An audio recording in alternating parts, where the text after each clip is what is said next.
அமர்ந்து கொள்ளலாம்.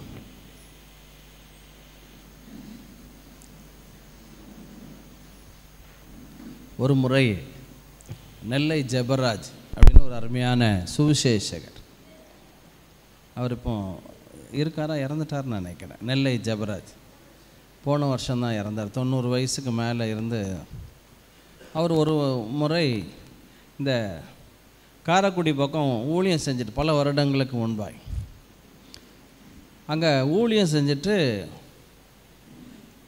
பைக்கில் வந்துக்கிட்டு இருக்கார். மேபி புல்லட், அந்த நாட்களில் ஒரு புல்லட் வச்சுருக்கார். திருமணம் ஆகாதவர், அதிகமாக ஜெபிக்கிற ஒரு மனுஷன்.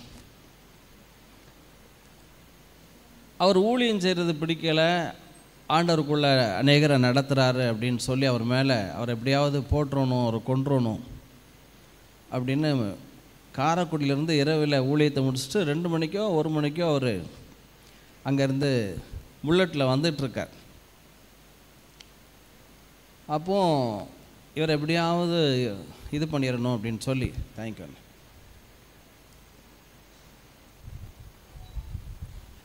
இருட்டில் நடு காடு ரோட்டில், அந்த நாட்களில் ரோடு கிடையாது, ரோடு ரொம்ப மோசம். ஆனாலும் ரோட்டுக்கு நடுவில் ஒரு இரும்பு கம்பியை கட்டி 4 பேர், அவர் வந்து வேகமாக வருவார், நல்ல ஸ்பீடாக ஓட்டுவார், காதலன மாதிரி. என்ன செஞ்சிட்டு அடித்து தானாக விழுந்து சாகட்டும்.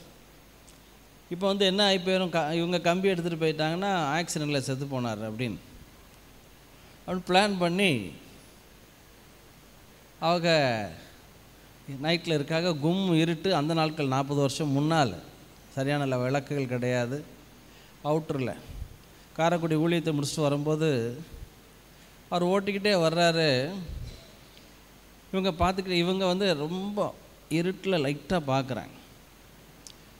பைக்கு வருது, இவங்க கம்பி தெரியாது, அந்த இரவில் வந்து கம்பி கட்டினது கூட தெரியாது.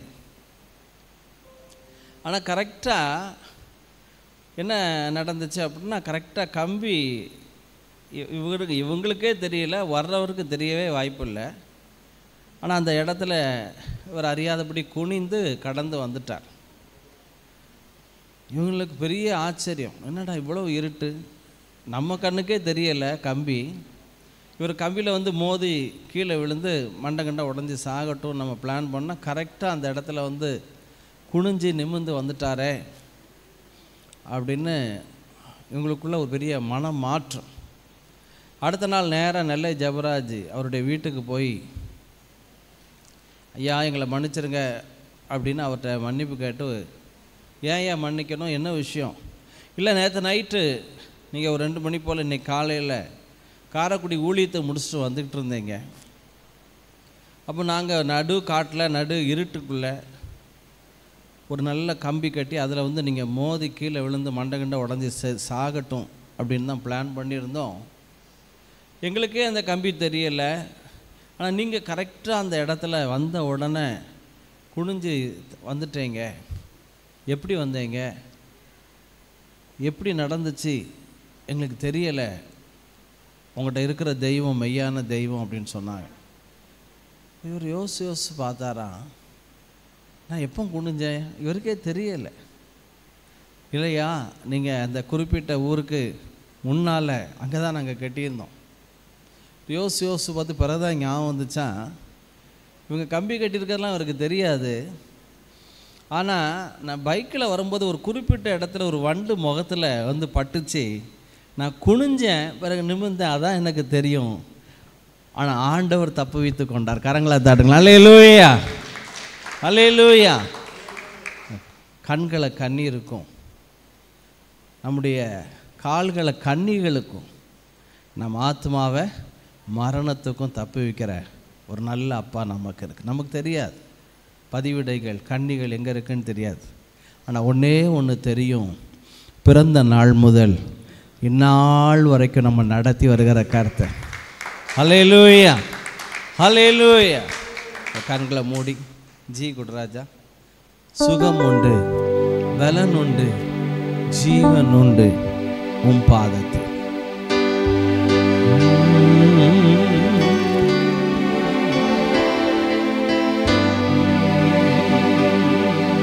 சுகமுண்டு, பலனுண்டு ஜீவனுண்டு உம் பாதத்தில். சொல்லலாம். சுகமுண்டு பலனுண்டு ஜீவனுண்டு உம் பாதத்தில். நேசிக்கிறே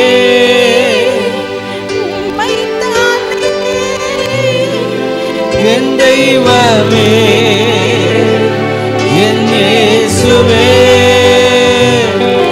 நேசிக்கிறே உம்மைத்தானே என் தெய்வமே என் இயேசுவே. நேசமுண்டு பாசமுண்டு இரக்கமுண்டு உம் பாதத்தில். நேசமுண்டு பாசமுண்டு இரக்கமுண்டு உம் பாதத்தில். நேசிக்கிறே உம்மைத்தானே என் தெய்வமே என் இயேசுவே. நேசிக்கிறே உம்மைத்தானே என் தெய்வமே என் இயேசுவே. கரங்களை உயர். அடைக்கலமே அண்டி வந்தோ உம் பாதமே. அடைக்கலமே அதிசயமே அண்டி வந்தோ உம் பாதமே. நேசிக்கிறே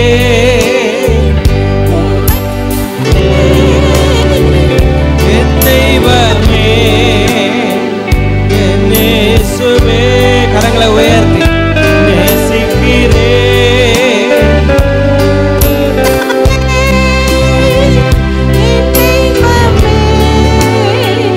என் இயேசுவே. துக்கம் நீங்கும் துயரம் நீங்கும் துன்பம் நீங்கும் உம் பாதத்தில்.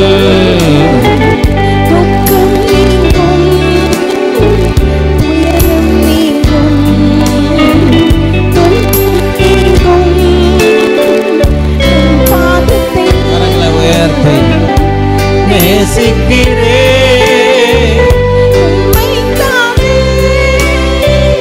என் தெய்வமே என் இயேசுவே. நேசிக்கிறே உம்மைத்தானே என் தெய்வமே என் இயேசுவே. வியாதி நீங்கும் வறுமை நீங்கும் பாரம் நீங்கும்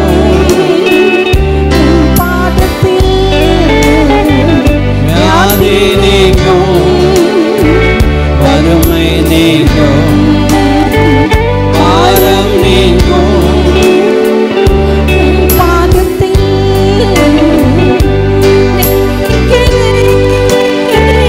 உம்மைத்தானே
சரீரத்தின் மேலே, வியாதிப்பட்ட இடத்துலையோ உங்கள் நெஞ்சு மேலேயோ கரங்களை வைத்து கொள்ளுங்க. எனக்கு தெரியும் கர்த்தருடைய பிரசன்னம் இந்த இடத்தை மூடி இருக்கிறது. கர்த்தர் இங்கே உலாவி கொண்டிருக்கிறார். இயேசுவின் நாமத்தினால எல்லா பலவீனங்களும் மாறுவதாக, சுகம் உண்டாவதாக, நீண்ட நாள்பட்ட வியாதிகள் மறைவதாக, கர்ப்ப கோளாறுகள் செட்ரைட் ஆவதாக, மைக்ரைன் ஹெட்டேக் ஒற்றை தலைவலிகள் இன்றோடு ஸ்டாப் ஆவதாக, ஸ்பைனல் கார்ட் பெயின், முதுகு வலி, குறுக்கு வலி, எல்லா விதமான சுகர் ப்ராப்ளங்கள், pressure, cholesterol be heal in Jesus. Thyroid ப்ராப்ளங்கள், எல்லா organs set right in Jesus name. ஆன்லைனில் பார்க்குற பிள்ளைகள், ரிஜாய்ஸ் குடும்பத்தார் எல்லார் மேலும் சுகத்தை சொல்லுகிறேன், ஜீவனை சொல்லுகிறேன், தீர்க்காயுசை சொல்லுகிறேன், பாதுகாப்பை சொல்லுகிறேன், பராமரிப்பை சொல்லுகிறேன். எல்லா இருதயங்கள் சீராவதற்காய், எல்லா அடைப்புகள் எல்லாம் நீங்குவதற்காக நன்றி ராஜா. சூப்பர் நேச்சுரல் ஹீலிங் பிள்ளைகளுக்கு உண்டாகட்டும் இயேசுவின் நாமத்தினால் பிதாவே. எல்லாம் கரங்களை தட்டி கர்த்தரை மகிமைப்படுத்து.